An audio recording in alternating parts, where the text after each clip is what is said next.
కొంగార్ కలాన్ రంగారెడ్డి జిల్లా కలెక్టర్ కార్యాలయంలో వెళ్తున్నాం. మేము బైక్ మాట్లాడి ఈ పల్లవి ఇంటర్నేషనల్ స్కూల్ మీద కంప్లైంట్ ఇవ్వడానికి మా బృందం అంతా వెళ్తున్నాం. వెనుకప్పుడు చాలా వస్తాను ఆల్రెడీ ముందుకు వెళ్ళారు.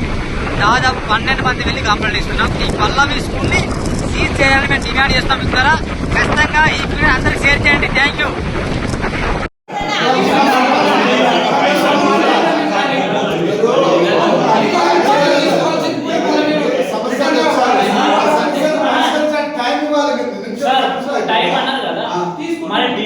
సంబంధం లేదు చెప్పండి. ఆయన ఏమైనా అడిగితే మీ పిల్లలు అంటే నా పిల్లలు చదువుతూనే నీకు మన అన్ని అడిగింది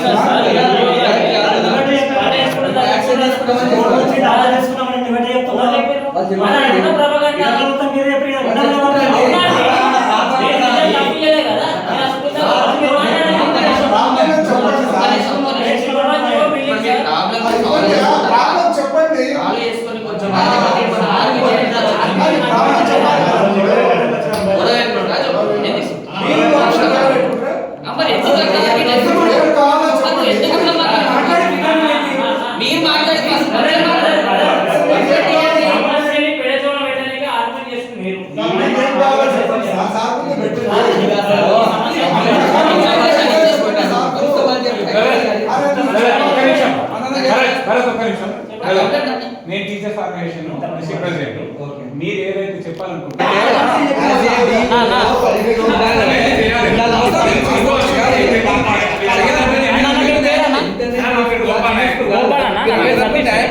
మనం వచ్చేమన్నా ఒక్క నిమిషం మనం వచ్చేమన్నా తెలుసా సార్, అక్కడ డిఓ గారికి లంచాలు ఇచ్చిరంట అని చెప్పి ప్రభాకర్ ఇస్తారని చెప్పి ఉందని చెప్పినాక నువ్వు ₹1,00,000 తీసుకోవాలి సార్ అని అనలేదు కదా. అంటే నా అక్కడ చెప్తున్నారు సార్, ఆరోపణ అన్నాం అంతే. ఆరోపణలు ఉన్నాయి సార్, మీ మీద ఆరోపణ ప్రూవ్ చేసుకోవాలని చేసుకోవద్దా. ఇంకొక మాట్లాడతానా ఇంటర్నేషనల్ స్కూల్ డిఓ జిల్లా లోపల ఏం జరుగుతున్నది, జిల్లా లోపల పేరు స్కూల్ ఏవి, కరెక్ట్ స్కూల్ ఏవి,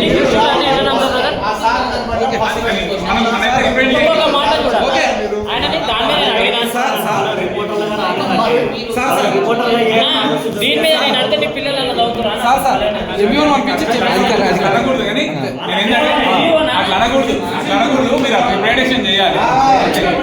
సారు ఎంఈఓ గారిని పంపించి అది ఏదో ప్రాసెస్ నువ్వేం చేస్తున్నావు అని బెదిరించడం లేదు. ఏం చేస్తున్నావు వచ్చి బెదిరిస్తున్నారు.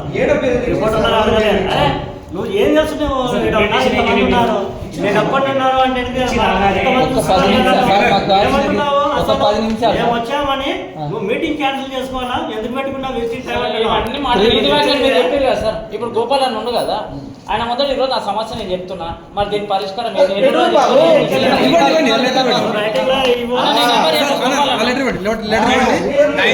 ఇచ్చినాం, బయట వారం తర్వాత నీకే ఫోన్ చేస్తాను.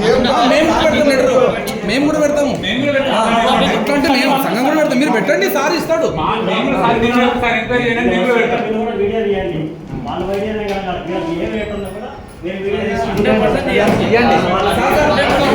తీయండి మేము కలవడానికి వచ్చినాం. నేను ఏమంటున్నా కరెక్టే. నేను మీ జర్నలిస్ట్ సురన్న. ఈరోజు మీడియా ముఖంగా రావడం జరిగింది. వాస్తవానికి కొంగార్ కలాన్లో ఉంటున్న రంగారెడ్డి జిల్లా కార్యాలయంలో రావడం జరిగింది. వాస్తవానికి ఎందుకు వచ్చామంటే పల్లవి ఇంటర్నేషనల్ స్కూల్ అనేది నానాజీపూర్లో ఉంది. ఈ నానాజీపూర్ శంషాబాద్లో ఉంటుంది వాస్తవానికి.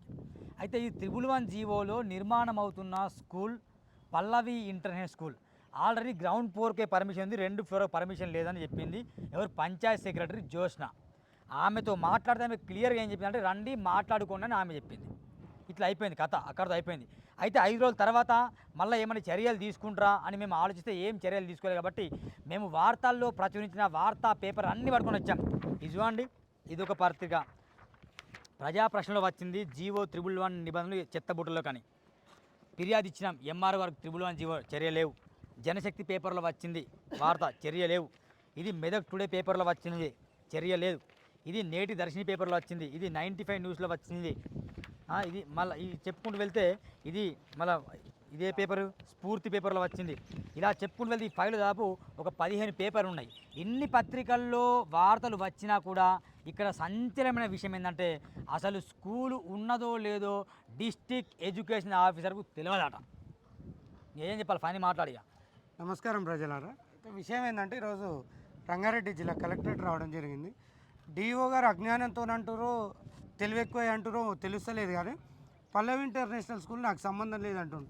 మరి ఈయన డిస్ట్రిక్ట్ ఎడ్యుకేషన్ ఆఫీసరా లేకపోతే ఏం ఆఫీసరో అర్థమవుతలేదు. 3 to 5 విజిటింగ్ అవర్స్ ఉంటే ఈయన సొంత మీటింగులు పెట్టుకుంటాడు. ప్రజలు ఎప్పుడు సందర్శించాలి, వాళ్ళ సమస్యలు ఎప్పుడు చెప్పాలి, పల్లవి ఇంటర్నేషనల్ స్కూల్ మీద చర్యలు తీసుకోమంటే నాకు సంబంధం లేదంటుండు. ఈయనకు జీతాలు ఎందుకు, మీ పిల్లలు అందులో చదువుతురా అంటుండు. ఈయనకు ఎన్ని కోట్లు ముట్టినాయి అందులోకెళ్ళి, అసలు ఏం జరుగుతుంది? ముఖ్యమంత్రి గారు దృష్టి పెట్టండి. 3 to 5 విజిటింగ్ అవర్స్, అప్పుడు కూడా నేను నా ఇష్టం ఉన్నట్టు చెలరేగుతా అంటే మీకు జీతాలు ఇచ్చేది మేము. డిఓ అర్థం చేసుకో, నువ్వు జీతం తింటున్నావు, నీకు ఇంట్లో భార్య పిల్లలు వెళ్తుందంటే మేము ఇచ్చే పైసలతోనే వెళ్తుంది. కనీసం నీకు ఆ బుద్ధి కూడా ఆ జ్ఞానం కూడా లేకపోయే. పల్లవి ఇంటర్నేషనల్ స్కూల్ నాకు తెలియదని చెప్తుండే ఆయన. ఉన్నదేమో ఆయన పరిధిలో ఇది రంగారెడ్డి కలెక్టరేట్లు ఉంటుంది. ఆ నానాజీపూర్లో మరి ఈయనకు ఎన్ని కోట్ల లంచాలు అందినాయో ఆ పల్లవి ఇంటర్నేషనల్ స్కూల్ నుంచి అర్థమవుతలేదు. అట్లా అంటే ఆయన ఏమంటే ఆ మాట అనద్దు, అసలు ఆ మాట అనద్దు, లంచాలు తీసుకోము మేము, ఆ మాట అనద్దు అంటారు. డిఓ గారు వాళ్ళ అభిప్రాయం ఏం చెప్పాం, అక్కడ జనాలు అంటున్న అభిప్రాయం ఏం చెప్పాం. పంచాయత్ సెక్రటరీ జోష్న కూడా చెప్తుంది, ఆమె కాల్ చేస్తే ఎవరో ప్రైవేట్ వ్యక్తులతో మాట్లాడిపిస్తుంది, గవర్నమెంట్ అధికారికి కాల్ చేస్తే. ఆయన ఏమో రన్నన్నా మీతో మాట్లాడతామన్నా, ఏం మాట్లాడతారు మీరు మాతో, ఏం మాట్లాడతారు? డిఓ గారు మీకు ఇంట్లో లంచాలు రాలేదని మీరు అన్నమాట నిజమైతే రేపు ఆ స్కూల్ని సీజ్ చేసేసేయండి. మరి ఎంఈఓ మరి మండల్ ఎడ్యుకేషన్ ఆఫీసర్ మరి ఆయన ఏం చేస్తారు? మరి ఎంఈఓ గారికి కొంచెమన్నా మరి ఇక్కడ అనుమానం, మరి ఇది కూడా అభిప్రాయం కాదు, చాలామంది జనాలు చెప్తున్నారంటే ఎంఈఓ కూడా ఖచ్చితంగా దీంట్లో కట్టలు ముట్టినాయట. తప్పకుండా ఈ పల్లవి ఇంటర్నేషనల్ స్కూల్లో సుమారు డిఓ గారికి 25 లక్షలు లంచం ముట్టింది. ఇది నేను నేరుగా ఆరోపణ చేస్తున్నాం. లేదంటే ఇప్పుడు ఆ స్కూల్ మీద చర్యలు తీసుకోండి. మీరు డబ్బులు తినలేదని భావిస్తే ఆ స్కూల్ మీద చర్యలు తీసుకోండి. మీకు ఇంత మా డబ్బులతోని మీకు వెహికల్స్ ఏర్పాటు చేసి మిమ్మల్ని మా ఆఫీసర్గా నియమించుకొని మాకు జీతగాళ్ళు, మీరు గవర్నమెంట్ ఉద్యోగులు ఎవరు, ప్రజలకు జీతగాళ్ళు, మేము మా జీతం తీసుకొని మీరు మాకే పని చేయనప్పుడు మీరు ఎందుకు అక్కడ రాజీనామా చేసి వెళ్ళిపోండి ఇంటికి. ఇక 2-3 గంటలు వేడి చేయాలి, మా మీటింగ్ ఉంది, వేడి చేయాలి, మీటింగ్ ఉంది, ఉండండి, ఆడనే ఉండాలి, ఎవరి కోసం వచ్చిండ్రు, మీ పిల్లలు దాన్ని చదువుతానులా అంటే మేము ఫైట్ చేద్దాం అంటే మమ్మల్ని రిపోర్టర్ని వాళ్ళు ఏమంటారంటే మీరు గొడవ పడడానికి వచ్చినా, మేము గొడవ మేము ఎందుకు వస్తామండి, మాకేం అవసరం, మేము ఎందుకు గొడవ పడతాం, మేము న్యాయం కోసం, సమన్యాయం కోసం, ప్రజల కోసం, అందులో చదివే పిల్లల కోసం మేము ఫైట్ చేస్తున్నాం. ఇది ఖచ్చితంగా ముమ్మాటికి డిఓ గారు సమానం చెప్పాలంటే డిఓ లేనిపోని పొంతన మాట చెప్పారు. నెంబర్ 1 ఆయన చెప్పింది ఏంటంటే నేను కొత్తగా వచ్చినా నాకు తెలియదని ఆయన చెప్తాడు, ఇది నెంబర్ 1 తప్పు. నెంబర్ 2 ఇది పల్లవి స్కూల్ అనేది మా దృష్టికి రావాలని చెప్పిండు. ఏంది నాటకాలు అర్థం కాదు నాకు. డిఓ గారు మీరు మీ వర్క్ మీద దృష్టి పెట్టండి, లంచాల మీద కాకుండా. డిఓ గారు ఇన్ని న్యూస్ పేపర్లలో ఇదంతా ప్రచురితమైంది. మీ లంచాల భాగవతం గురించి, పల్లవి ఇంటర్నేషనల్ స్కూల్ గురించి ప్రతి ఒక్క పేపర్ రాసింది. మీ దృష్టికి రాలేదంటే మరి మీరు పని చేస్తున్నట్ట లేకపోతే లంచాల కోసం పరిగెడుతున్నట్ట, అది మీరు ఒకసారి తేల్చుకోవాలి. మన మిత్రుడు సతీష్ కూడా ప్రశ్నిస్తే నీ పిల్లలు చదువుతాను అన్నాను డిఓ, ఏం చెప్పాలి అంటే మన పిల్లలు చదివితేనే మనం ప్రశ్నించాలా?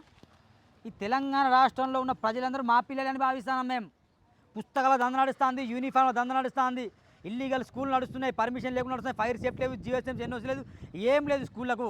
చిన్న చితక స్కూల్ ఉంటే దాన్ని డిమాలిషన్ చేస్తారు కదా. మరి ఆ పల్లవి వింటే దాన్ని టచ్ అండ్ దమ్ముంటే చేయరు, అది పెద్ద ఎమ్మెల్సీ దా, మీరేం చేస్తారు? మాట్లాడు బ్రో. డిఓ గారు ఈరోజు ముఖ్యంగా ఒక మాట చెప్తున్నా, వివరణ తీసుకొని వచ్చిన జర్నలిస్టుల పైన మీరు మూకుమ్మడిగా దాడికి వచ్చారని అంటారు. మేము దాడికి రాలేదు, మా సమస్య ఇది, దీని మీద మీ వివరణ చెప్పండి అని మనం చెప్పినాం. ఆయన దీని మీద వివరణ వదిలిపెట్టి నీ పిల్లలు చదువుతురా అంటే నా పిల్లలు చదివితేనే నేను అడగాల, ప్రశ్నించాలా? జర్నలిస్టుకు ఉన్న హక్కులు ఏంటంటే ప్రజలలో సమాజంలో జరిగే తప్పులని 10 మంది దృష్టికి తీసుకెళ్ళడం జర్నలిస్ట్ పని. తప్పు జరుగుతుంది సార్, దీని గురించి మీ వివరణ చెప్పండి అంటే ఆయన మీ పిల్లలు చదువుతూనే చేద్దామని అంటే ఇది కరెక్టా? దీని విధంగా ఆయనకి ఎన్ని లక్షల ముడుపులు చెల్లి ఉండాలి? ఒక డిస్ట్రిక్ట్ ఎడ్యుకేషన్ ఆఫీసర్ దృష్టికి రాని స్కూలు మరి ఆయనకి డిస్ట్రిక్ట్ ఎడ్యుకేషన్ ఆఫీసర్ ఎందుకు? ఆయన పక్కన కొంచెం అదే అంటాను, ఆయన తెలియదండి కొత్తగా వచ్చినాడు అని. ఏం తెలియదు ఈ స్కూల్లో నడిచేటని తెలియదు అంటావా? అంటే దీనికన్నా ముందున్న సుశీందర్ రావు ఏమన్నా 1 కోటి రూపాయలు లంచం తీసుకున్నా? సుశీందర్ రావు గారు మరి మీరెంత తీసుకున్నారు? సుమారు ₹1 తీసుకున్నట్టు ఉంది సుశీందర్. స్కూల్ కూలగొట్టాలి, సీజ్ చేయాలి, డిఓ సస్పెండ్ చేయాలి. ఈరోజు ఏదైతే రంగారెడ్డి జిల్లా కలెక్టర్ కార్యాలయానికి వచ్చామండి. ఇక్కడ పెద్ద ఎత్తున ఏం జరుగుతుందంటే పల్లవి ఇంటర్నేషనల్ స్కూల్ అని చెప్పేసి అక్రమంగా భవనం కట్టి అక్కడ ఎవరైతే పేద మధ్యతరగతి పిల్లలు ఉంటారో ఇక్కడ చదివే పిల్లలకు అక్కడ అన్యాయం జరుగుతుందని చెప్పేసి ఒక జర్నలిస్టులు అంటూ ఇక్కడ ఉన్నటువంటి జర్నలిస్టులము ఇక్కడ ప్రశ్నించడానికి వస్తే ఆ డిఈఓ గారు ఏమంటారంటే మాకు ఏం తెలియదండి, మేము మొన్ననే వచ్చాము, కొత్తగా వచ్చాము, ఈ జిల్లా లోపల ఏం జరుగుతుందో నాకు తెలియట్లేదు అంటే కుర్చీకి అంటుకొని ఉన్నారా, కుర్చీకి ఏమైనా గమ్మేసుకున్నారా? ప్రజల చేత నువ్వు ప్రజల పన్నుల చేత జీతం తీసుకునే పబ్లిక్ సర్వెంట్, పబ్లిక్ సమాధానం చెప్పవలసిన ఎవరైతే పబ్లిక్ సర్వెంట్ ఉంటో గవర్నమెంట్ ఎంప్లాయీ, నువ్వు పబ్లిక్ తరపున ప్రశ్నించే ఏదైతే జర్నలిస్టులు ఉంటారో వాళ్ళకే మీరు సమాధానం చెప్పలేకపోతారంటే మరి పేద మధ్యతరగతి జనాలకు ఏం చెప్తారండి? మీరు జిల్లా లోపల ఏం పర్యవేక్షణ చేస్తున్నారు మీరు? అంటే కుర్చీలలో కూర్చొని మీటింగులు పెట్టుకుంటా లక్షల రూపాయలు జీతాలు తీసుకుంటూ కాలం గడుపుతున్నారు తప్ప మీ పర్యవేక్షణ లేకపోవడంతో ఇక్కడ పల్లవి ఇంటర్నేషనల్ స్కూల్లో పెద్ద మొత్తంలో అక్కడ పిల్లలను చేర్పించుకొని పెద్ద మొత్తంలో ఫీజులు తీసుకుంటూ అక్రమంగా భవనాలు 2 అంతస్తులు అక్రమంగా కట్టి, ఎందుకంటే అది ఒక రాజకీయ నాయకునికి చెందిన స్కూల్ కాబట్టి, ఒక రాజకీయ నాయకుడు అంటే ఎమ్మెల్సీ ఉన్న ఆ అండతోటి రాజకీయ అండతోటి ఆయన 311 జీవో అదొక పెద్ద విషయం అండి. 311 జీవోలో కూడా అక్రమ నిర్మాణాలు కట్టొద్దని చెప్పేసి 311 జీవో అప్పుడు ఉన్నటువంటి తెలుగుదేశం పార్టీ మన చంద్రబాబు నాయుడు గారు హిమాయత్ సాగర్ ఉస్మాన్ సాగర్కు సంబంధించిన భూములు కాబట్టి ఇక్కడ అక్రమ నిర్మాణాలు ఏవి కట్టొద్దు, 90% ఖాళీ స్థలాలు ఉండాలి, వ్యవసాయ భూములు ఉండాలి, 10% నిర్మాణాలు ఉండాలి అని చెప్పేసి ఆ జీవోలో ఉన్నది. కానీ ఇప్పుడు మాత్రం చూస్తే మాత్రం కాంక్రీట్ జంగల్ మారుతుందండి. కాంక్రీట్ జంగల్గా చేస్తున్న ఎవరు? దళారులు చేస్తున్నారు, అక్రమంగా కబ్జాదారులు చేస్తున్నారు. దానికి సహకరిస్తున్నారు ఎవరు? స్థానికంగా ఉన్నటువంటి నాయకులు, అధికారులు, జిల్లా లోపల ఉన్నటువంటి అధికారులు ఈ విధంగా సహకరించడంతో 311 జీవో అనేది ఒక క్వశ్చన్ మార్క్గా మారిందండి.